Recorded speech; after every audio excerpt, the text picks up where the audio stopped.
Civilizations, Consumers, and Chokepoints: How China Sees the World. In the emerging global order, a country's true weight is determined not by any single factor, but by the interplay of demographic scale, per capita purchasing power, civilizational continuity, strategic geography, especially trade choke points, and technological adoption capacity. China views the world as a layered portfolio: premium consumption zones for immediate high-margin profits, civilizational anchor states for long-term demographic gravity and future market dominance, and strategic choke point states for leverage and resilience. Population alone is insufficient. 1 billion poor consumers do not equal 100 million wealthy ones. Yet over long horizons, large populations with rising purchasing power become gravitational economic poles. Iran stands out as a rare, multi-layered power: large population, ancient Persian civilizational inertia, and control of the world's most critical energy choke point. If energy becomes abundant and cheap, this dynamic accelerates. The binding constraint shifts from scarcity to consumers and scale, elevating civilizational anchors even further. 1. Introduction. For decades, analysts have tried to explain global power through single lenses: gross domestic product rankings, military spending, or ideological blocs. The conversation that produced this framework began with a simpler question about Iran's population relative to its neighbors and evolved into something richer. It now integrates 5 interlocking forces that better explain why certain countries command outsized attention from strategic players like China. These forces are population scale, raw demographic gravity, per capita purchasing power, market quality and profitability, civilizational continuity, historical depth and cultural persistence, strategic geography, especially control of trade and energy choke points, technological adoption capacity, the ability to absorb and deploy electric vehicles, robotics, artificial intelligence, and automation. Together, they create a more accurate map of 21st century influence than traditional great power lists. Section 2. The layered hierarchy of global power. The world is separating into 3 overlapping layers rather than a simple ranking of nations. Premium consumption zones feature high per capita income and deliver immediate high-margin sales. These markets adopt advanced technologies quickly and pay premium prices. Examples include the United States, roughly $94,000 gross domestic product per capita, Germany, Japan, and the United Arab Emirates. Civilizational anchor states combine large populations with deep historical continuity and strong future upside. They function as long-term gravitational wells. Core examples: Iran, 93 million, Turkey, 88 million, India, Egypt, roughly 120 million, and China itself. Strategic choke point states derive leverage from geography that far exceeds their economic size. Control, or disruption, of these narrow passages can reshape global trade and energy flows overnight. Layer. Premium consumption zones. Characteristics: high per capita, immediate high margins. Examples: United States, Germany, Japan, United Arab Emirates. Value to exporters like China. Fast profits, premium electric vehicle and robotic sales. Layer. Civilizational anchor states. Characteristics: large population, history, and future upside. Examples: Iran, Turkey, India, Egypt, China. Value to exporters like China. Volume today and dominant markets tomorrow. Layer. Strategic choke point states. Characteristics: geography outweighs economic size. Examples: Iran through Hormuz, Egypt through Suez, Turkey through the Bosporus. Value to exporters like China. Leverage, resilience, and strategic access. This hierarchy explains why raw population numbers alone are misleading. A small, wealthy country can be more valuable today than a large, poor one, but over decades, the anchors tend to gain relative weight. Section 3. China's portfolio strategy. China does not choose between these layers. It systematically pursues all 3 at once, treating them as complementary parts of a single portfolio. Immediate profits flow from premium consumption zones. Chinese electric vehicle makers aggressively target Germany, the broader European Union, and affluent Gulf consumers where margins are highest. Long-term dominance is built in civilizational anchor states.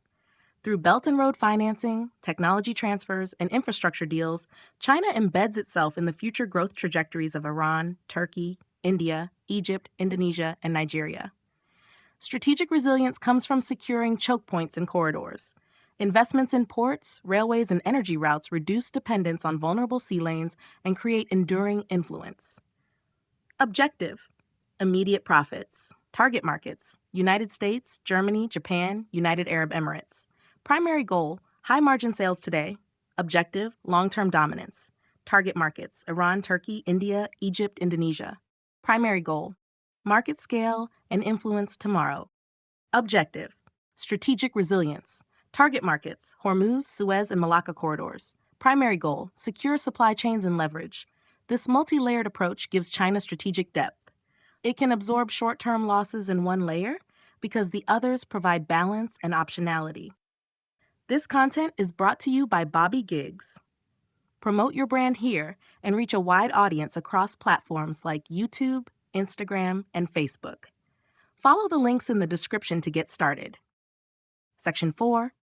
The Iran Case Study. Iran is one of the rare countries that sits at the intersection of all three layers, which is why it generates both intense nervousness among neighbors and sustained interest from China and Russia. With approximately 93 million people, Iran possesses genuine demographic gravity. Its Persian civilizational continuity stretches back over 2 millennia through the Achaemenid, Parthian, and Sasanian empires, giving it a sense of historical inertia that smaller Gulf states, or even a young nation like Israel, modern statehood since 1948, cannot match. This civilizational inertia persists across regimes and sanctions. Geographically, Iran dominates the Strait of Hormuz, through which roughly 20 to 25% of global oil passes daily. This single choke point gives Iran leverage far beyond its current gross domestic product per capita, around $5,600. Even under heavy sanctions, its strategic depth makes it a pole that cannot be ignored. For China, Iran represents future optionality, a large population with significant upside if sanctions ease or energy abundance accelerates income growth. Chinese firms continue to invest in Iranian energy, infrastructure, and technology corridors precisely because they see the long game. Neighbors feel this multidimensional weight. Concerns about Iran are never purely ideological: Shia revolution and proxy networks. They also reflect unease about demographic scale, historical prestige, and geographic centrality. Section 5. The Energy Abundance Multiplier.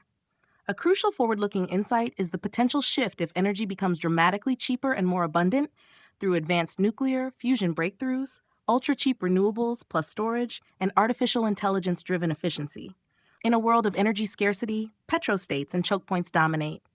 In an energy-abundant world, the binding constraints move to consumers, scale, and logistics. Large population civilizational anchors gain even greater relative importance. Countries such as India, Iran, Turkey, Egypt, Indonesia, and Nigeria, with their demographic mass and rising, or potentially rising purchasing power, become premier destinations for electric vehicles, robotics, solar integrated infrastructure, and automated manufacturing. Cheap energy lowers the cost of industrialization and lifts household incomes faster, compressing the timeline for these anchors to climb into higher value consumption tiers. China, already the world's leading producer of electric vehicles, batteries, and industrial robots, is uniquely positioned to benefit from and accelerate this transition. Section 6. Meta-conclusion. This framework synthesizes Huntington-style civilizational theory with demographic economics, export market logic, energy futures, and maritime strategy. It moves beyond simplistic narratives of big versus small or rich versus poor. Single-sentence distillation. In the emerging world order, the countries that matter most combine demographic scale, rising consumer spending power, civilizational continuity, and strategic geography. The 21st century will not be defined solely by traditional superpowers or resource holders. It will be shaped by civilizational gravity wells, nations that pull investment, technology, migration, and influence toward themselves across decades. China already reads the map this way. Other powers would be wise to do the same. Section 7. Key takeaway. Population provides the mass, purchasing power provides the velocity, civilizational continuity provides the stability. Choke points provide the leverage. Together, in an increasingly energy-abundant future, they determine which nations become the defining poles of the global system.